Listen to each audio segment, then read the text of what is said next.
I'm JC Newcomb, and this is Writer's Rift, the YouTube tool and channel that educates you on reaching your writing goals. For more content like this, please subscribe to the channel. Let's get to it. Welcome back. In today's lesson, we're going to look at how to organize and sift through ideas. Ideas oftentimes get swept aside. They're just this thing you need to get writing. After all, you're a writer, and every writer wants to write, right? The idea of the idea is the starting point of your project. There needs to be enough idea stuff that even James Bond would be jealous of. Or Tinkerbell, if you're into that type of thing. Your idea must be worthy of the goal, a priority.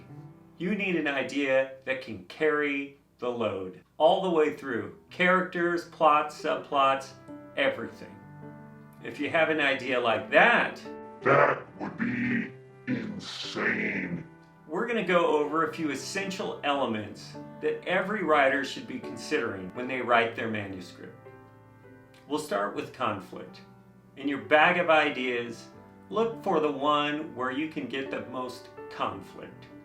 Conflict is anything in the story that creates problems, that creates havoc. Your characters need conflict to push the drive. What? I don't know what that means. Push the drive. Your characters need conflict so that the story can move forward in an entertaining way. The deeper the conflict, the bigger the conflict, the better. Superficial conflict doesn't keep the reader's attention. Whatever idea you've come up with, conflict. Conflict. That's a funny word, JC. Can you let me talk, Groofy? Conflict? Can you eat it? Groofy, let me talk. Conflict.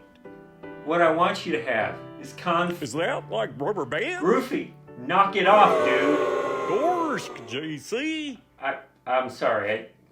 I didn't mean to raise my voice. I apologize. Where was I? Conflict. Conflict does not simply mean arguing. I mean, that's ridiculous. Even using an example of that would be a little weird. Immature, ludicrous, silly, kind of dumb. Conflict in reality is much more than an argument. It's a problem that you come up to. It's an obstacle in the book. If you can create a problem in the story that continues through the story, create a big old tangled mess of conflict and trouble and horribleness, well then you're going to keep your reader's attention. It's going to be a book that everyone will buy. Guaranteed. Yeah. When trying to organize and sift through the ideas for your book, look for an idea that you can drill down to a specific goal, a specific theme, and then write it with broad universal strokes. As an example, take Seinfeld. They're in New York, you got this group of friends, it's a specific relationship they all have, but the way it's written appeals to the masses. I don't know what you mean, JC. Groofy, what do you mean you don't know what I mean? Gorsk. Maybe you should write to the most people. That's what I just said. Hey, I'm just trying to be helpful. Don't worry about it. When you have your ideas and you're trying to sift through them, pick the one that has the most real feel. It's okay if you're sci-fi or fantasy, even with fantastical characters or ogres or giants, if they react real, feel real, have human responses or emotions, if you write them as real people and the reader can feel them as a real entity, you've got them. If your idea is to write about your life, nope, unless you're famous. The truth is, only God cares about your life. No one else does. At least no one that's going to buy your book. So cross that one off your list. You also want to make sure that in your idea, there's a high stakes problem. The higher the stakes, the better. Doesn't matter what your genre is. It doesn't have to be action to have high stakes. It could be a YouTube video that you know without a shadow of a doubt. It's like a life and death thing that people have to subscribe. That's just an example though. You want an idea that has an impact on the characters. High stakes and impacts. Wow, that sounds like a great manuscript. Another important aspect of choosing an idea is picking an idea that readers can relate to. No, a reader can't relate to being a giant. It doesn't really matter who your character is, what your character is, but it does matter how they respond, how they react, how they have dialogue, what they do in their environment, because those are the things that people can relate to.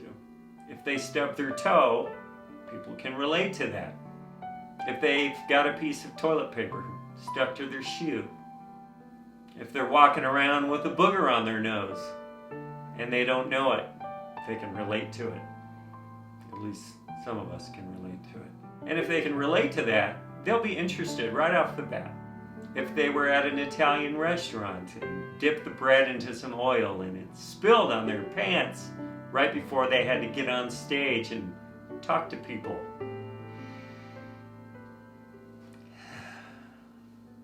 Point is, those are things people will enjoy.